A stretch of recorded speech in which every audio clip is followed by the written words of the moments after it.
I felt like a massive hypocrite last week. There, I said it. I just want to tell you a story about this day I had last week that was going awesome, and then it went terribly south. It was super sunny. I had nothing I had to do. It was just total freedom. Like, could life be any better? And it was hot as balls that day. I was off to buy a pot for a plant that my husband had just given me. And anything to do, like if you know me, anything to do with plants is my jam. So I was excited. I thought in my head I should go to this specific greenhouse a little bit far away, but I was like, you know what? There is a same greenhouse closer. I'm gonna go there, wasted a bunch of time because they didn't really have anything. So off to the second one that I went, still good at this point, even though wasting time. And then out of nowhere, this white convertible Mustang comes screeching out of a Tim Hortons into my lane, almost sideswipes me, and it was full of these four dudes who must have been just barely old enough to have gotten a license. And so they barely missed me and then completely cut me off, almost having me rear end them. So at that point, my frustration, a little bit higher.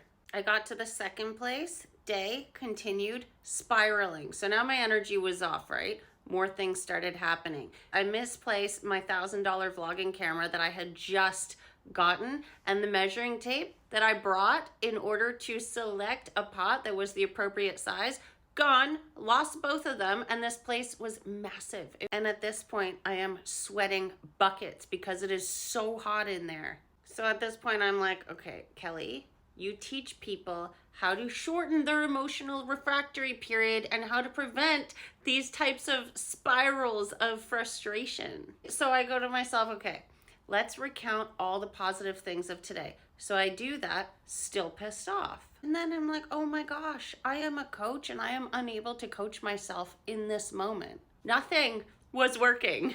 And of course, as we know, this thought creates another thought on the heels of it of self-disappointment, like, oh my gosh, I'm a failure. I shouldn't be doing this. What the heck am I doing coaching people? And I am an amazing coach, but I just was really feeling that type of failure feeling in that moment. I literally pride myself on making others feel okay to not be perfect and feel okay to be upset sometimes and just let themselves off the hook. And I'm realizing, do I not get the same thing?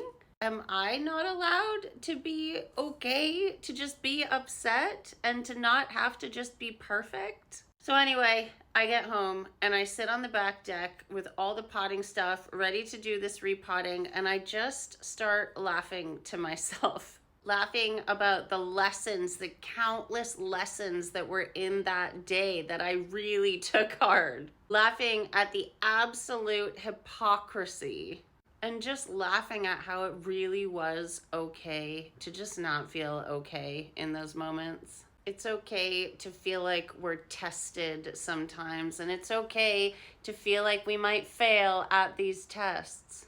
Because none of us are nor have to be perfect, not even those who teach us. So yeah, it's really important to learn how to shorten our emotional reactions. But it's also so important to have compassion for ourselves. It's really good to observe our lessons. And from this one, I'll be taking that it is okay to just let go, knowing that if I had let go, it would have been fine and I would have recalibrated. And so I'm gonna let go. I'm gonna let go of self-judgment, of perfection, and above all, letting go of the feeling of failure, because there is no such thing. So, like I always say, onwards and upwards, always.